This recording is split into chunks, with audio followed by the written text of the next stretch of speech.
In the sweltering heat of April 1975, Saigon, the vibrant heart of Vietnam, trembled on the brink of a seismic shift. The city, once a bustling metropolis, was now a shadow of its former self, its spirit dampened by the relentless and looming specter of war. For years, the Vietnam War had torn the nation apart, leaving a trail of bloodshed and destruction in its wake.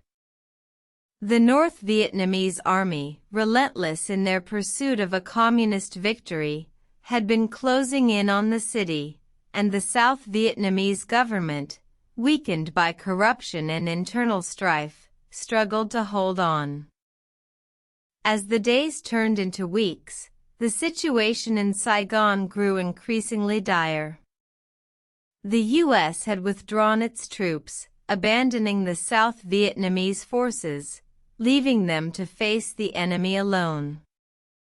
The people of Saigon watched in disbelief as the American helicopters, symbols of hope, disappeared into the horizon, their engines fading like the echoes of a forgotten dream. On the morning of April 30th, the North Vietnamese Army launched a massive offensive, storming the city streets. The South Vietnamese forces, outnumbered and outgunned, fought valiantly but were quickly overwhelmed. The city, once a beacon of hope, was now a war zone, its streets filled with the cries of the wounded and the wails of the defeated. In the midst of the chaos, President Nguyen Van Thieu, the symbol of the South Vietnamese government, fled the presidential palace, abandoning his people to their fate. The North Vietnamese Army, led by General Vo Nguyen Giap, marched triumphantly into the city, their victory echoing through the war-torn streets. The fall of Saigon marked the end of the Vietnam War, a war that had claimed the lives of millions and left a lasting scar on the Vietnamese people. The city, now known as Ho Chi Minh City, would never be the same. The echoes of the war would linger, a constant reminder of the cost of conflict and the resilience of the human spirit. Yet, amidst the rubble and sorrow, hope emerged.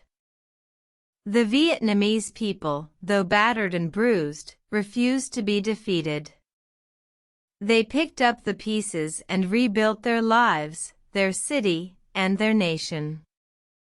The fall of Saigon may have marked the end of a war, but it was also the beginning of a new chapter in Vietnam's history, a testament to the indomitable spirit of a people determined to forge their own destiny. The fall of Saigon, a poignant and powerful symbol of the end of the Vietnam War, serves as a reminder of the cost of war, the resilience of the human spirit, and the indomitable will of a people to rebuild and move forward.